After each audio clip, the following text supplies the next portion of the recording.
JSmiff, and I'm gonna talk to y'all, man, about yesterday, right quick. What a night of boxing. We have to say, man, this is without a doubt one of the best cards ever, arguably the best card we've ever seen. So much action. Every single fight was action packed. There was some type of drama in every fight. We got the unexpected, things we didn't think were gonna play out that way, played out that way. Um, Start off with Buatsi and Smith. That fight, I was actually thinking Buatsi was gonna win it. I predicted Buatsi was gonna win simply not because he was the undefeated fighter, but because he was the younger fighter, came across as the stronger fighter, and I felt like Smith just wasn't gonna be able to keep up with him. Keep up the work rate. I felt like Boise was gonna break Smith down slowly and eventually, either win by unanimous decision or even get him out of there. Well, Caleb Smith had other plans. Turned back the hands of time. His activity was crazy. He outworked Josh Buatsi. Outworked him completely.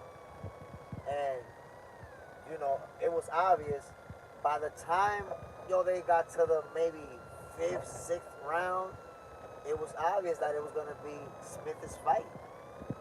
You saw how he kept landing those body shots brutally, landing up top. And Buatsi had his moments throughout the fight, but ultimately he was outworked, outgunned. And there you go, man. Caleb Smith walked out of there with the W. When it comes to Shakur Stevenson and Josh Padley, it played out the way I told a lot of people that it would. People always doubt Shakur because they want to see him, they want to see him get hit, man. And the truth is, people want to see Shakur Stevenson lose. And the fact that he's such a good fighter and he keeps winning, people get angry and they find reasons to criticize him. Oh, he's boring to watch. Oh, he's not doing anything. And he just keeps winning. Well, Josh Padley, first of all, I want to give him credit because, he took a fight on a short notice. But you have to understand, man, this guy, he's 15-0. He didn't go there to lose. He went there with a dream, with the hopes that he can pull it off. And you can see that he was there to fight. He was ready to trade with Shakur at all times. He was letting his hands go. So a guy that's a professional who's 15-0, who's grinding, who's waiting for his opportunity, when that opportunity came, he seized it and he went up and did his best to win that fight. But you can see that Shakur Stevenson is obviously levels above and, did what he had to do. Now, I told people, listen, Shakur, he has a chip on his shoulder. He's out there, to prove himself, to show people I am him. And I knew that he was going to be an aggressive version of Shakur Stevenson that we've seen in the past. People just remember about the last performance. De Los Santos, he didn't do nothing. But you got to remember what he did to other fighters. You got to remember when he fought Oscar Valdez, when he fought Jamel Herring.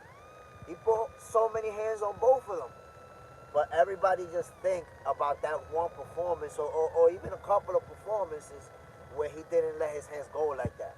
He sat down and outscored those opponents. Well, we saw what Shakur Stevenson can do. And, look how... God, these people just drive me for I swear to God, I couldn't... Oh, man, this shit is crazy.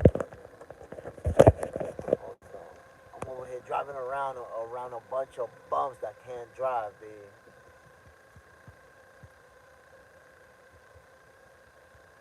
Let me park this car. I didn't crash, trying to move around these idiots. But Shakur Stevenson, my peoples, he did what I expected him to do.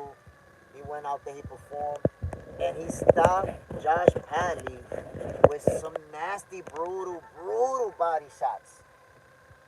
Yo, what the fuck is this nigga doing, bro?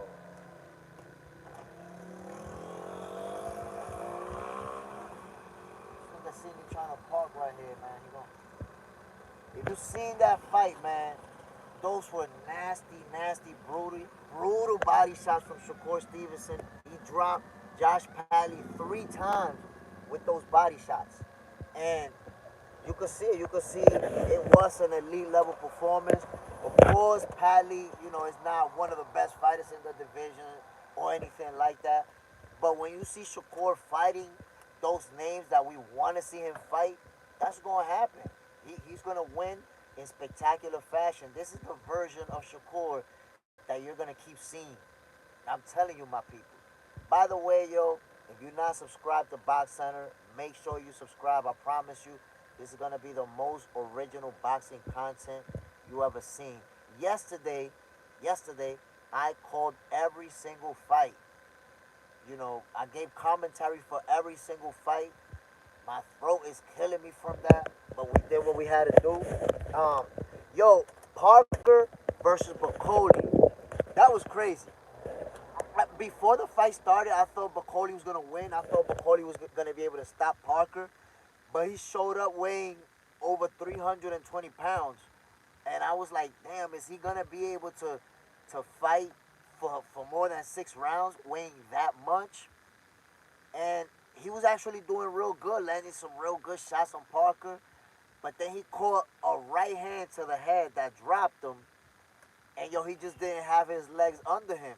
Like, it didn't look like he was hurt, like dizzy or anything like that. But when he got up, yo, you could see that his legs was noodles. Like, when somebody weighs over 300 pounds and they go down, yo, getting up, it's a huge effort. And when he got up from the canvas, you could see that them legs was not there, man. He got counted out. And somebody told me, yo, Jay, don't you think they stopped it too early? And I was like, yo, look at his legs. His legs is straight up jelly. If they would have let that fight continue, he was going to get beat up because he wasn't going to have no legs under him. So it was a good stoppage. They had to stop that fight. Virgil Ortiz versus Madrimov. Now, that fight played out, I think, as it should have. If you remember, Madrimov, when he fought Terence Crawford, why did he make it an uncomfortable fight? Because he's constantly using a lot of feints. He's constantly moving his foot, his footwork, his feints. So he's kind of keeping you guessing all the time.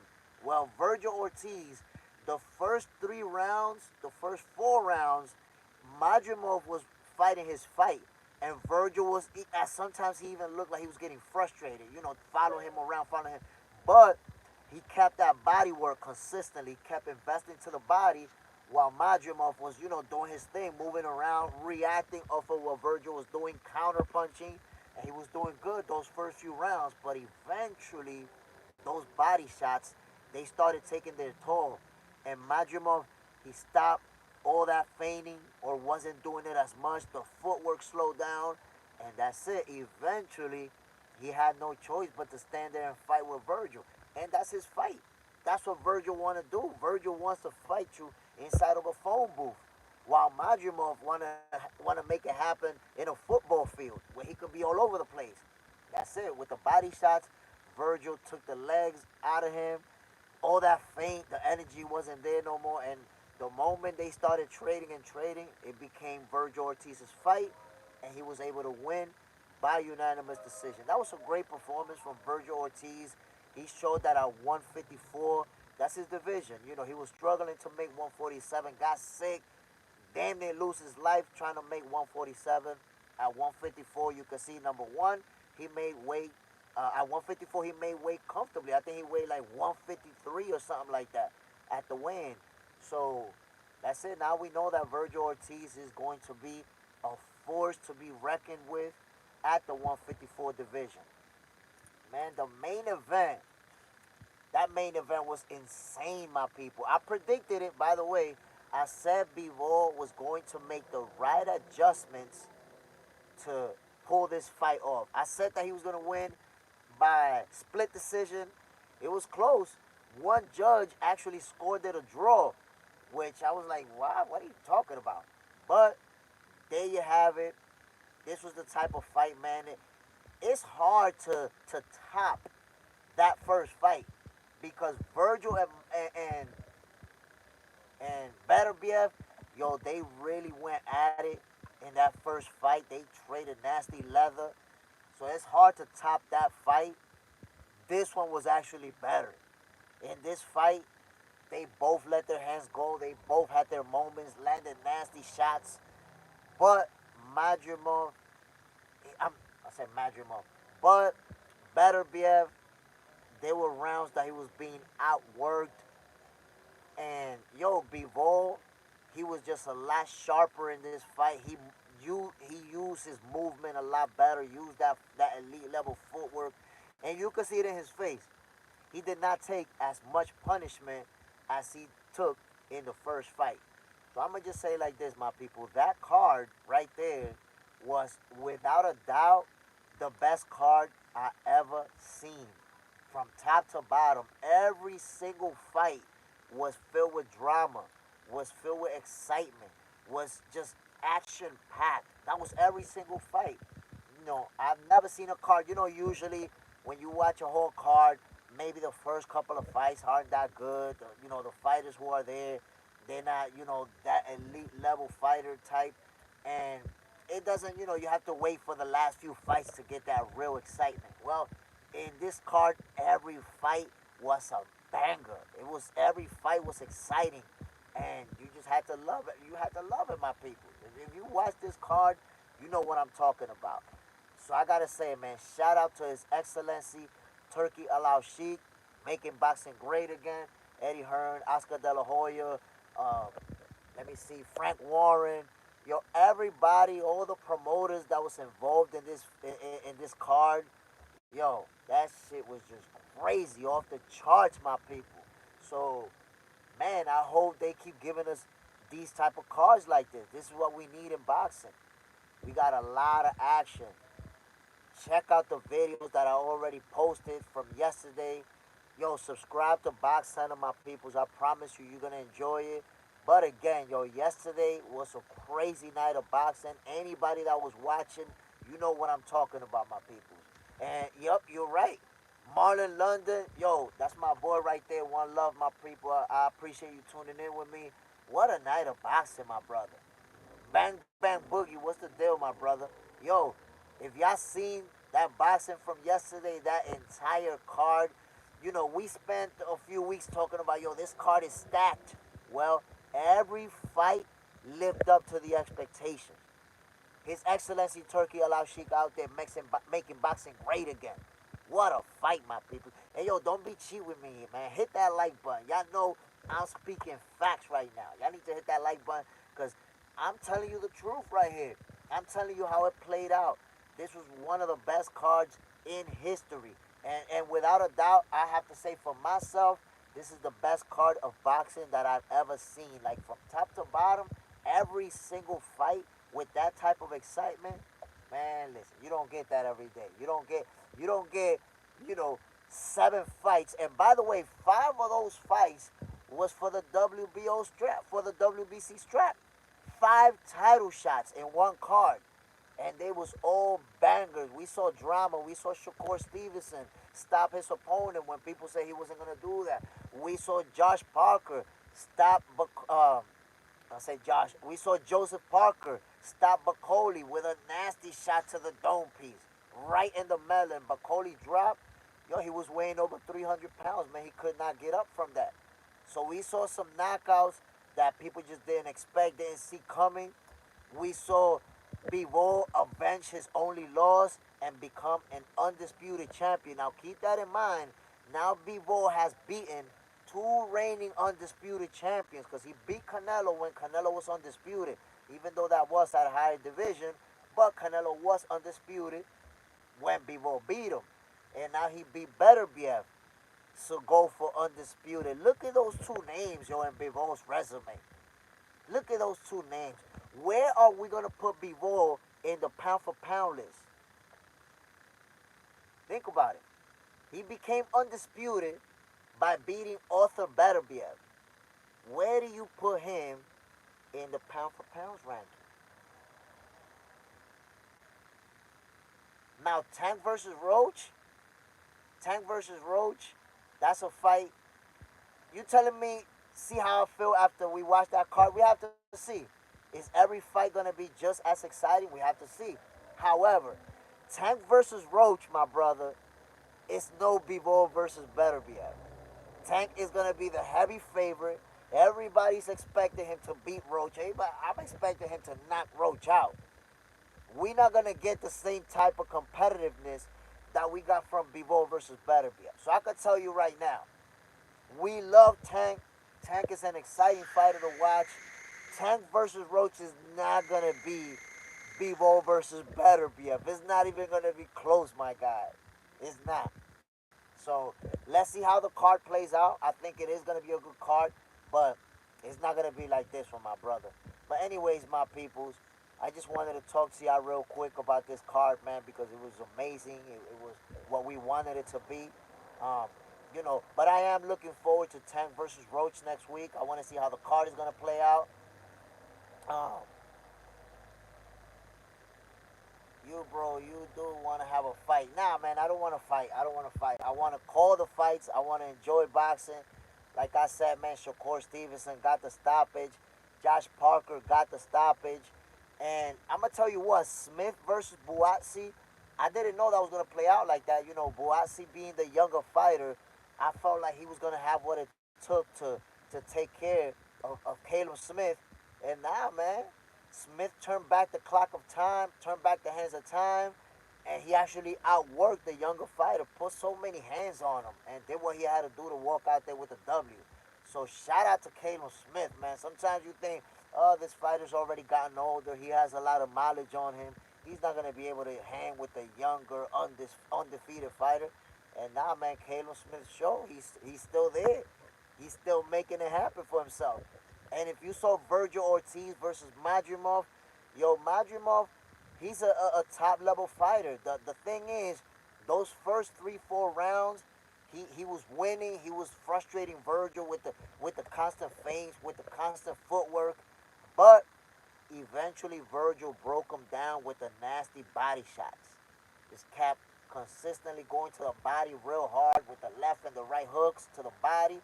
And by the fifth, sixth round, you saw Madrimov slowing down, and before you knew it, that's it. You didn't see those feints anymore. You didn't see that footwork anymore. He had no choice but to stand in there and trade with Virgil Ortiz. So those first few rounds, he trying to make it the type of fight where they fighting in a football field. He want to be all over the place. But Virgil wants to fight inside of a phone booth, my people. And by the fifth, sixth round, you started seeing the fight change into that. Madrimov had he didn't have the legs under him no more. After all those body shots, he had no choice but to stand in there and trade. And from that moment on, Virgil just started taking over, started teeing off. That's his fight on the inside. Madrimov had no shot of winning a fight where they fighting toe-to-toe and trading leather. That's it. It went in Virgil's favor. He started putting all types of hands on Madrimov, ended up winning by unanimous decision. So again, my people, every single fight in this card was crazy. Every fight was action-packed. We saw drama. It just went down the way that it needed to go down. So again, man, I keep saying it. His Excellency Turkey Al Sheikh out there making boxing great again. My peoples, I appreciate you tuning in with me early in the morning, man. Why y'all not sleeping, man? Even I should have been sleeping right now. But, I appreciate it, man, for real. I love the sport of boxing. I love the sweet science. I love to share, what went down with you guys. I hope y'all was able to watch them fights, man, and felt the electricity that was in Saudi Arabia yesterday. And, if you haven't subscribed to Box Center, my people, trust me, come in, check out my videos, and you see it, man. I do this for the love of boxing. I never cap. I don't do videos to try to get views. I don't do videos to try to get likes. I don't do clickbait stuff where I put a title and then you go in and it's like, why he got this title? What is he talking about? I don't do none of that, my peoples. I do it for the love of the sweet science. So So I appreciate you hopping on with me, checking me out real quick. And y'all already know, man, we gonna be ready to go for next Saturday. The way I call the fights, I promise you, you never seen this before. You gotta see the way I call it, and you're gonna see what this is about. And you gotta see my videos, man. So, yo, subscribe to Box Center, my peoples. Appreciate y'all tuning in. This your boy JSmiff. This is your favorite boxer's favorite boxing show. I'm getting the hell out of here. Y'all have a good morning. Y'all have a good rest of your day. Enjoy your Sunday. Have fun. Don't have too much fun. Don't be going crazy out there. But have fun, my peoples. One love. Peace.